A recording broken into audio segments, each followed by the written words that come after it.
Hello and welcome. I'm G. Geronimo and this is Rappler Talk. Today we will be speaking with Michael Berg, the co-director of the Kabbalah Center International. Hello, sir. Thank you for joining us. Thank you.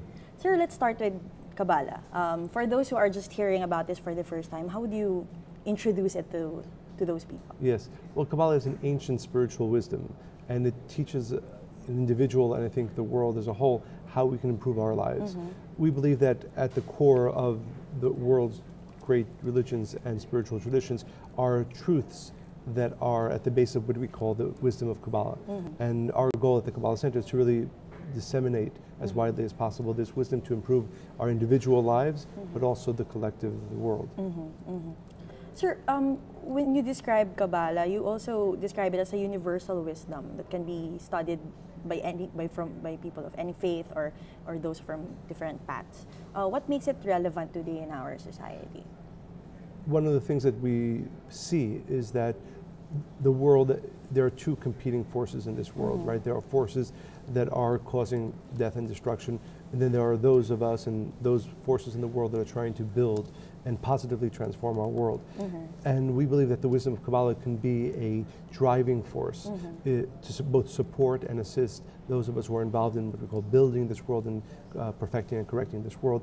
It might not be another time in history when this spiritual wisdom and these tools that can be practically used was as necessary as in our world today. The Kabbalah has been around for yes, thousands of years. Yes. Yes, we believe again that at the core of Christianity, Judaism, and Islam, these teachings were always at their foundation. Is there like a specific, a common theme among the religions that you think Kabbalah? Very much so. Yeah. We really believe that the religions as we see them today were not necessarily meant to be dogmatically followed sets of rules, but rather a spiritual teaching.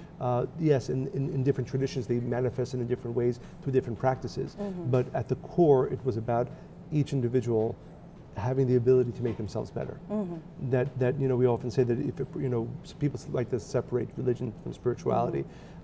If you're not becoming a better person all the time, maybe we're not using our religious practice or our religious traditions in the best way possible. So if a person wants to practice the teachings of Kabbalah, how do you suggest they start? Well, one of the reasons I'm here in Manila is we have just opened our new Kabbalah Center here, our first time in the Philippines. So I would strongly recommend anybody to come and visit us.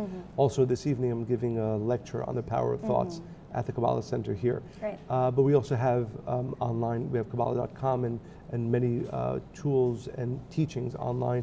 Millions of people all over the world study through our online courses. And of course we have books that people can read and learn from how to use this wisdom practically in their daily lives. Can you talk about the practical applications of Kabbalah in our lives? Yes.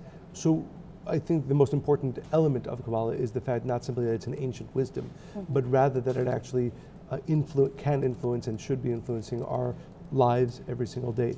For instance, and the talk this evening will be around the power of thoughts, because we really believe that at the seed of any change, positive change that one wants to accomplish in their own lives or outwardly, it has to begin with thought. It has to begin with how we think every day, and that unless we are elevating our thoughts and perfecting our thoughts, it will be much more difficult to change our behavior and also manifest greater things for ourselves and for the world.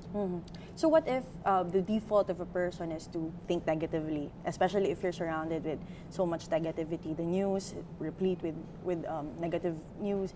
How do you think we should go about with the power of our thoughts? Yes, I think it begins with the understanding that if I allow myself to remain in a negative thought pattern, I won't be able to accomplish what I want to accomplish. I won't be able to maximize my potential of what I can bring both for myself and for the world. Right. So really working and developing a much more positive way of thinking is important. Sometimes I think we know that actions are important. We know words are important. I don't think we ever estimate enough the power of our thoughts. And that's really one of the most important Kabbalistic teachings, which is unless we are perfecting our thoughts, elevating how we think, and in a simple way, thinking in a positive way, we won't be able to really manifest our potential. We won't be able to accomplish and become the person we want to become. So is it an individual thing? Like, can other people around you influence how you think and the power of your thoughts? Well, of course they do, right? We spend a lot of our time thinking about what other people are thinking about us, what other people are saying about us, when in reality, that is not the best use of our mind, not the best use of our thoughts. And what Kabbalah teaches is that you really want to limit negative thoughts, whether it's fears and doubts, certainly if it's affected and created by those around you. That we should be in control of our mind, we should be in control of our thoughts, and that ability to really maintain a positive outlook and really have more positive thoughts than negative thoughts is really at the core of what will enable us to manifest positive things for ourselves and for the world. So it's an everyday endeavor. Absolutely. Because it's a lifetime. Right, it's a lifetime right. of work. Let's talk about, you mentioned earlier the first Kabbalah Center in the Philippines. You just established it a few months ago? Yes, so the physical Kabbalah Center. There have been students here at least for 10 years studying Kabbalah in the Philippines, and many leaders, teachers, and students. But this is the first time we actually have a physical location here in Manila. It's very exciting. How did you start you said earlier that there have been students studying Kabbalah since at least 10 years ago. How did it start here, and then what has happened since? Well, actually, one of our teachers, she actually teaches now in New York. She actually comes from the Philippines, and she, with some of our local students and volunteers, began a study group, and we have study groups all over the world. And through their dedication and their work over the past 10 years, we've been able to build a core group of students and community. And now we've had the opportunity to actually create a physical center. So how many students of Kabbalah do we have now in the Philippines? That's a good question. I'm sure online, I would assume it's in the hundreds, maybe in the thousands. But our goal, of course, is to really have the impact in the Philippines that we have all over the world. Through our websites and books, we've reached millions of people all over the world, and our hope for the Philippines as well is to really make this wisdom available. And it's practical, life-changing tools and wisdom to anybody in the Philippines who wants to study it. What can you say to those who may say that this contradicts, because you know the Philippines is many of the Filipinos are Catholics. Does it contradict the Christianity and the religion? Not at all. If you go to the history of Christianity, there's no question that Jesus was a Kabbalist, that his tradition, his study came from a lineage of Kabbalists. And we actually believe that the reason and at the core of Jesus' work was to bring this wisdom to the world. Yes, it then became what we know as the Christian religion, but at the core was the desire to disseminate this wisdom and these teachings to the world. Okay. You talked earlier about how the students of Kabbalah actually serve in communities. Let's talk about the communities where Kabbalah students are involved here in the Philippines. I'd like to focus on the Life Ready program in Davao. Can you talk more about this program? Absolutely. And first I'd say that probably the greatest impact that the Kabbalah Center and its teachings have are on our students, making them desire and really put into practice this wisdom. All over the world, in Mexico, in Brazil, in all the communities that the center teaches, our students and volunteers have taken upon themselves efforts to be able to improve their communities and even communities that are further away. Here in the Philippines, a group of our students and volunteers began a program. And often it starts small, but now the desire grows, the need certainly exists. So in Davao, as I think many of you know, there's, as through other areas of the Philippines, a great drug addiction problem. And there are programs I know the government has in place, but we believe that there are many things that one should do and must do individually to really come out of this disease. But that the spiritual component, really to assist real transformation, you have to have these spiritual understandings and the use of these tools. And therefore our students have gone down to Davao and partnered with some of the local organizations that are working with the government as well. And it's really amazing. We've had our first group of about 80 people, and the transformation that you see, you know, yes, they have the assistance from the government and the local programs, but the use of the Kabbalistic wisdom and tools brought to them by our students and volunteers has really facilitated tremendous change. And for me, that's one of the most inspiring. Last night, I actually had a meeting with our volunteers that fly down there all the time. It's so inspiring to see people take this wisdom, use it in a way that brings practical and relatively quick change to people who truly need it. Our goal in Davao itself is, I believe, about 4,000 people who are being assisted by the government, and they have asked us to come and teach this wisdom as part of their program. It's, as I said, one of the most inspiring things to see. Because again, we really believe that with all the physical tools that one needs to really transform out of this disease, these teachings give a tremendous both platform and ability for the individual to change and to grow and to be healed. Do you have a story you can share, maybe of a drug user who went through the drug rehabilitation program and learned the Kabbalah teachings? Yes. Well, it's like I said last night, we were sitting with our with our volunteers, and one of the local actually, and he works now with the government, and they were telling me quite many stories. One of their favorite ones was a woman who had a child, and the child had run away from home, and of course, and found herself in drugs. And both through the government program, with the assistance of our volunteers, is now in the process of being cured. And I understand it as well from them that unfortunately there are quite a few young people in this disease as well.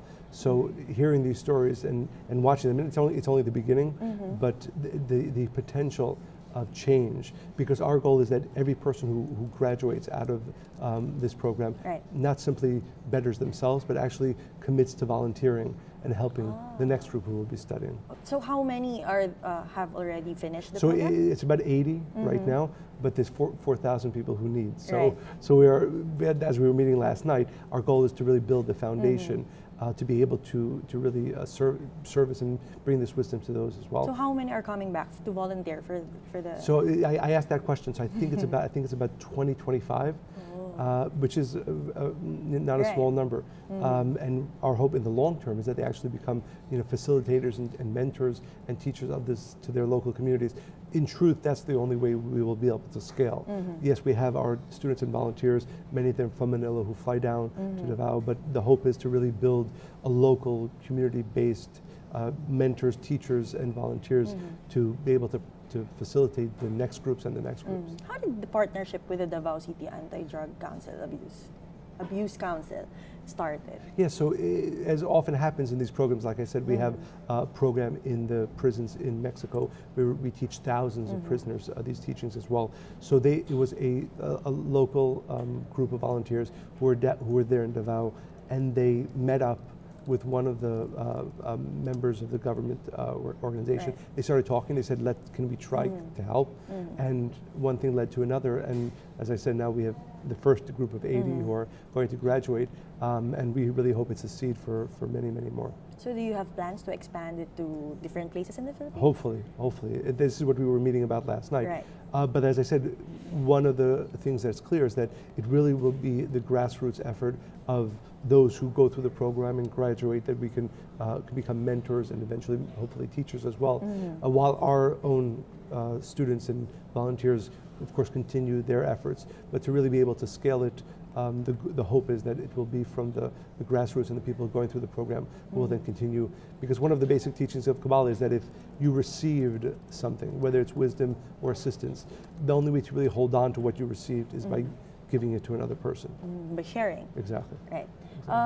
Of course, you're aware of the ongoing campaign against illegal drugs in the Philippines, and there's an intensified campaign now for drug rehabilitation programs everywhere. Not just the government, but with the non-governmental organizations. What lessons from Kabbalah do you think can other non-governmental organizations pick up when it comes to drug rehabilitation? Yes. So like I said, we have the benefit of having worked with many NGOs throughout the world, as I said, in Mexico, in Brazil, in Africa, and we have gained a lot of insight into making these programs work, because I think that usually people who go through drug rehabilitation, the percentages are not high enough of people who don't relapse. And we believe that the spiritual component is a very significant element that will change, that will raise the percentage of people who are able to go through these programs and not relapse and stay drug free. So we think that not only is it helpful, but it's actually necessary for whatever programs that exist to have these teachings at their core. Because what we teach is that the individual we takes upon themselves responsibility. And although that might sound simple, but for many people, that's not the default. That's not usually the way one grows up, where they really accept that what happens in my life is my responsibility, and that I have to both accept that responsibility and live with that responsibility, that what happens in my life, whatever effects manifest in my life, I am the cause of them. So these teachings, but not just to teach them, but to make them a core of the individual, really is what facilitates an individual, the difference between somebody who can go through a drug rehabilitation program and unfortunately relapse, and somebody who will be able to go through the program and maintain really abstinence from drugs. Do you have, I don't know, numbers or figures of those who have not relapsed since joining the Kabbalah? Yeah. It's just, as I said, the first group is graduating. Right. So one of the things we actually spoke about last night in the meeting is creating an impact study, so that we actually be able to see as the numbers change. But from our efforts in other countries, we see a tremendous difference between those who've gone through the programs without this component of this spiritual learning, and those who will have. And for the most part, those who have gone through these programs with this additional component of the study of this wisdom, their relapse rate is much lower, their success rate is much higher. This program in Davao only started this year, or yes, you started it only this year? Started about, I think, 6 months ago. They go there once every 2 weeks. But as I said, this is just the beginning of what we hope will be a very large effort. And you saw the need because of what's happening right now in the country. Absolutely. Okay. Absolutely. Can you give us a sneak peek of what you will be teaching later at your lecture you have tonight? Yes, so tonight we're going to be talking about the power of thoughts, which is very much related to everything we were talking about until now. You know, there are people who are in acute situations of drug addiction, but the reality is all of us throughout our lives have situations that we want to find ways either to overcome, to make better. And most of us understand that through actions we can make change. Often we understand that through words we can make change. What we don't appreciate enough is the power of our thoughts on the lives that we create and what manifests in our lives. So at the core of what we will be talking tonight about is the power of our thoughts, that to understand that almost the most important thing about ourselves and the most important indicator of what will manifest in our lives is how we think. And you know, and on a simple level, and of course there's more depth to it, is that the understanding that if I am thinking negative thoughts, if most of my time is consumed with fear, with doubt, it will be very unlikely, very difficult for me to manifest positive things in my life. And that transformation away from negative thoughts, allowing myself and really creating within my mind the ability to think more positive than negative is going to be a great impact on being able to manifest positive things in my life. And the audience for for your lecture later, is it for anyone? Is it for the young, the millennials, or? Oh no, it's for everybody. It's for everyone. Yes, it applies for everybody. Absolutely. The reality is that we believe, you know, from child to to older, understanding the power of our thoughts, because it is at the core of who we are and what allows us to grow and to manifest greater things in our lives, necessary for everybody really to understand and to do the work to elevate what we call our consciousness or our thoughts, so that we will then be able to manifest greater things, better things in our lives. Right. Your last thoughts, maybe, sir, or advice for those who want to learn more about the power of their thoughts. Yes.